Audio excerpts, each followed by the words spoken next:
What is tragedy? In this video, we will be looking at the second of the three plays which Sophocles devoted to the legend of Oedipus, and this is Oedipus at Colonus.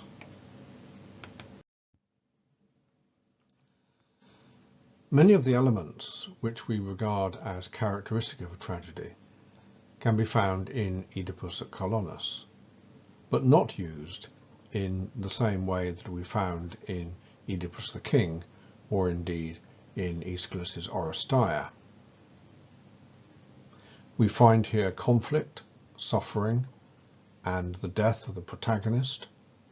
We find the elements of recognition and reversal.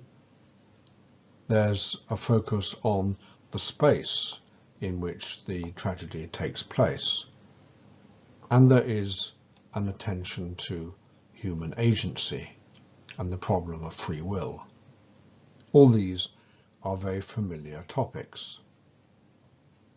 But in a way, Sophocles is transforming the genre of tragedy in this play, and we can regard Oedipus at Colonus as being, in effect, a form of transformative tragedy, because what it ultimately leads to is a transformation in the relationships between humans and gods that have been so problematic in the tragedies which we've been looking at so far.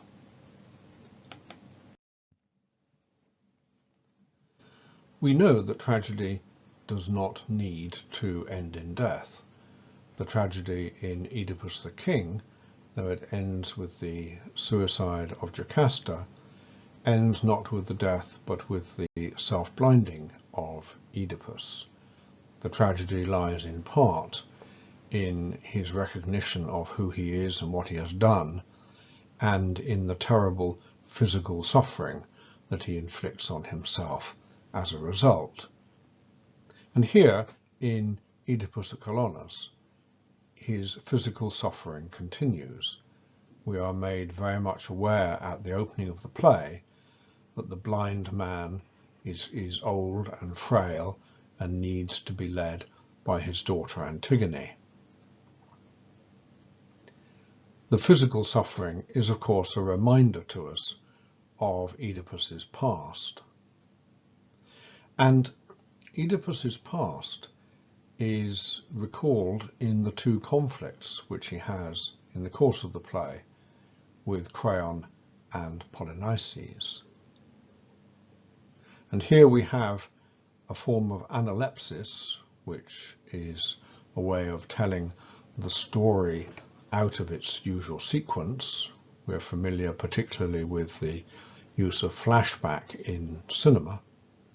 There is an analepsis which takes us back to Oedipus's expulsion from Thebes, and we learn that this was brought about by his own son Polynices. So the physical suffering afflicts him, the expulsion from his homeland of Thebes, that also afflicts him. But as for his own death, it seems that this is something towards which he moves with some assurance and indeed serenity. And as we will see, his death has a very particular characteristic and quality.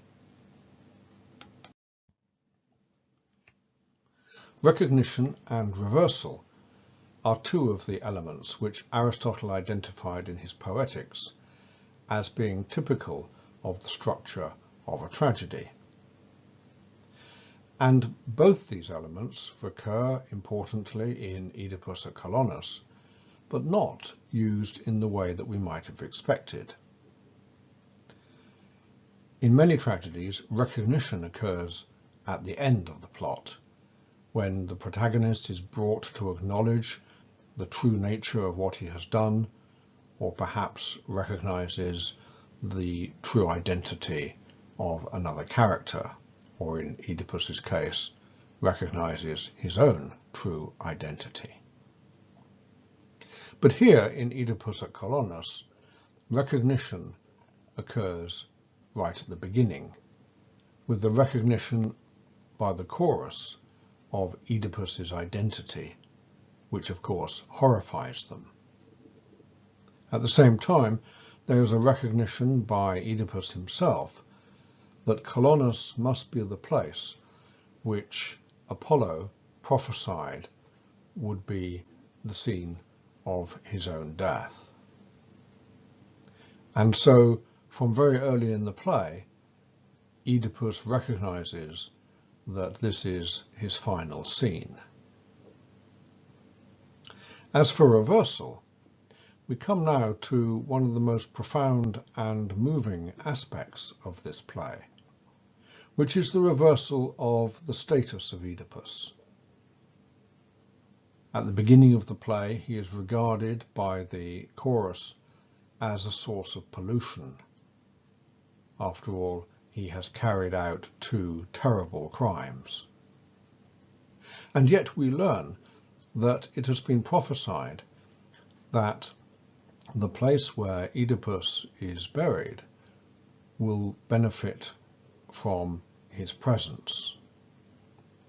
And this, of course, is why both Creon and Polynices come to try to bring Oedipus back to Thebes, or at least to near Thebes. An extraordinary transformation, then, in the spiritual significance of Oedipus, from being a source of pollution to being a source of blessing. And this goes along with the transformation of Oedipus's relation to the gods, which have been so fraught in Oedipus the king. Here, Oedipus, following the divine command, moves steadily towards the place and the moment when he will die and, at the command of Zeus, find the place of his burial. We have seen how in other Greek tragedies space is important both practically and symbolically. In Aeschylus's Oresteia, for example, the central presence of the house of Agamemnon looms over the action, and the chorus and other characters evoke a hinterland to the play when they refer to the sacrifice of Iphigenia at Aulis and to the siege and capture of Troy.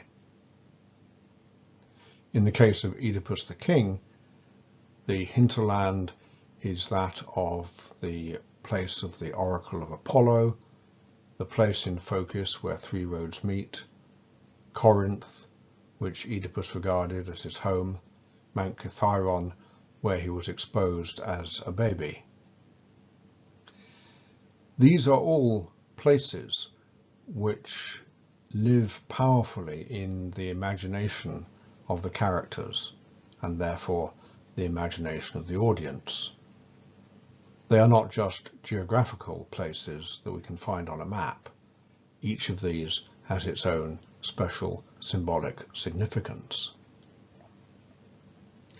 And here in Oedipus at Colonus, once again, the location is of great importance.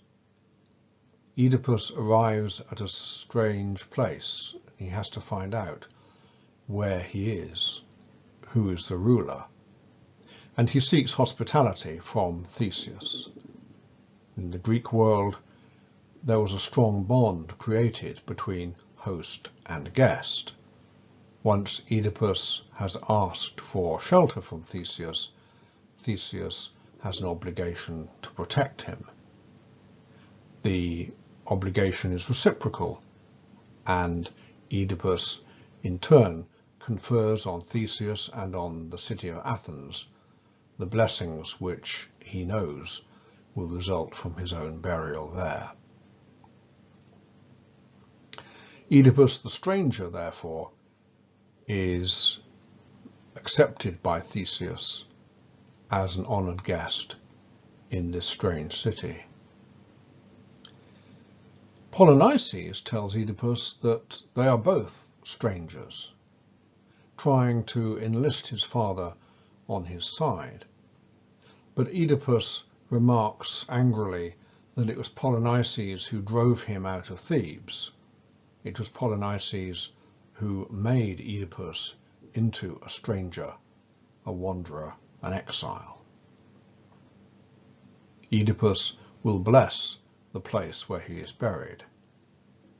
And this man who had several different homes, in effect Corinth and Thebes and in a way Mount Kithairon, finds at the end of his life yet another home in the earth outside Athens. Creon and Polynices both want him to return home, as it were, to Thebes, but he knows that they won't actually admit him into the city. They will keep him just beyond the border, exploiting his presence, but not granting him the satisfaction of a return home. These are tragic spaces that are evoked by Sophocles. But Colonus is also, as we shall see, a sacred space. Colonus, just outside Athens, was where Sophocles himself lived, and it is perhaps where he was born. Several passages in the play celebrate the natural beauty of the spot and the way in which it is blessed by the presence of the gods. It is at Colonus that the melodious nightingale most likes to stay and sing her song beneath the green glades, living amid the wine-dark ivy and the inviolable leafage of the goddess, rich in fruit, never vexed by the sun or by the wind of many winters, where the reveller Dionysus ever treads the ground, in company with his divine nurses. And there flourishes ever, day by day, fed by dew from heaven, the narcissus with its lovely clusters, the ancient crown of the two great goddesses, and the crocus that gleams with gold. Nor are the sleepless streams that flow from the waters of Cephisus diminished. But ever each day the river, quick to bring crops to birth, flows over the plains of the broad-breasted earth with moisture free from stain. Nor is this place rejected by the choruses of the Muses, nor by Aphrodite of the golden rains. A special place then, a combination of nature with its full fertility and a place hallowed by the activity of the gods. For Colonus, and specifically the grove at which Oedipus arrives at the beginning of the play, is sacred to the Eumenides, the daughters of ancient darkness as they are called, the Eumenides who figure so prominently in Aeschylus's Oresteia. Colonus is also sacred to Poseidon and Prometheus. But of all the gods, it seems to be the Eumenides who are so prominent in this place. The Eumenides, goddesses of ancient darkness, to whom Oedipus prays, and who will assist him, the man who lives in darkness, as he moves towards that final darkness. Now the chorus is afraid that Oedipus will pollute this sacred place by his presence, and at the beginning of the play they move him a little further away from the sacred grove. And they tell him, the place where you tread is called the bronze-footed threshold. We noticed in one of the early videos in this series that tragedy is often liminal. It places us, or it places its characters, on the threshold between the human and the divine. And this is so both literally and symbolically here at Colonus, because the bronze-footed threshold is indeed the meeting point of the human and the divine worlds.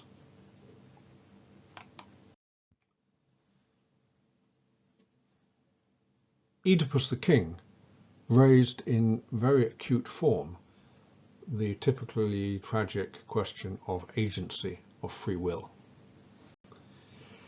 And towards the end of the play there, the chorus had asked Oedipus how he brought himself to do these terrible things. And Oedipus replies, "It was Apollo who accomplished these things, but it was my own hand." A double explanation.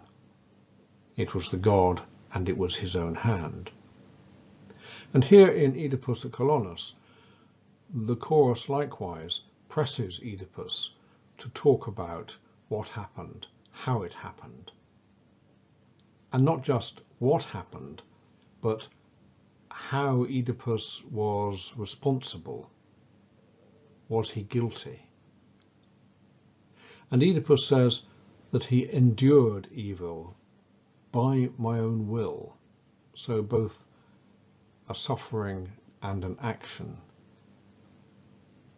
emphasizing that none of these things was my choice. He did not deliberately and consciously do those things. My actions consisted in suffering rather than doing, he says. And a little later, when the chorus presses him again, there's a very sharp exchange between them. The chorus says, "You suffered," and it pauses for the answer, and Oedipus says, "I suffered woes unforgettable." But then the chorus comes back to that question. "Erexas," it says, "you did," and Oedipus breaks off the chorus's words. "Uk erexa," he says, "I never did, I didn't do." So he is vehemently denying agency. He stresses suffering rather than action. And this is one of the points at which Oedipus at Colonus revisits from a different perspective the events that are described in Oedipus the king. There are two more important moments when Oedipus tells yet again the story of what happened. "I murdered and slaughtered as the victim of the power that sent me mad," he says. Oedipus as victim, a divine power instilling madness into him, again implying that he did nothing consciously by his own will. "But according to the law I am clean." He doesn't carry pollution with him anymore. "It was in ignorance that I came to this." Again, he did not act in knowledge of what he was doing. And he goes over this yet again, rather more fully, in a speech to Creon. "Why, tell me, if a prophecy came to my father from an oracle that he should die at his children's hands, how could you justly make that a reproach to me, whom no father had begotten, no mother conceived, but who was still unborn? And if, after I unhappily came to being, as I did, I came to blows with my father and killed him, altogether ignorant of what I was doing and to whom I was doing it, how can you reasonably find fault with an action done unwittingly?" Again then, Oedipus is insisting that what he did was not the result of his own knowledge or his own will. The classic tragic question of agency, of responsibility, of free will is revisited here once more. The anger that we hear in Oedipus in those extracts reminds us of the anger, the irascibility of Oedipus in the previous play, and also perhaps serves as a warning that when Oedipus points towards the madness that was sent on him by some god and cites the oracle of Apollo and its role in his story, the relationship between Oedipus and the gods is always fraught, and warns us in a way not to sentimentalize or romanticize Oedipus at Colonus, because the way in which Oedipus's life draws to a close does not show us that suffering produces wisdom. What Oedipus shows in this play may be ultimately an acceptance of his fate, but it doesn't have the serenity of wisdom. He begins by recognizing that this is the place foretold by Apollo for his death and his burial. And the relationship between Oedipus and the place is sealed by the ritual libations that are poured on his behalf by his daughter Ismene. There's a meticulous account provided by the chorus of exactly what should happen in this ritual. And it's this that restores right relationships between humans and gods, but also involving the earth, right relations between humans and the sacred earth, as the libations are poured out over the ground. Oedipus, in his approach to his place of death and burial, is led by Hermes, the messenger of the gods, and by the Eumenides, whom he invokes. And when the messenger says that Oedipus came to the threshold that plunges down rooted in the earth with brazen steps, we are given an evocation of this mysterious place, which is the meeting place of earth and the heavens, or perhaps earth and the underworld in this case. And it's a place which is forever shielded from human view. Oedipus's daughters are told that they cannot see the burial place of their father. It will remain a secret passed down by Theseus to his successor and on from generation to generation, from one ruler of Athens to the next.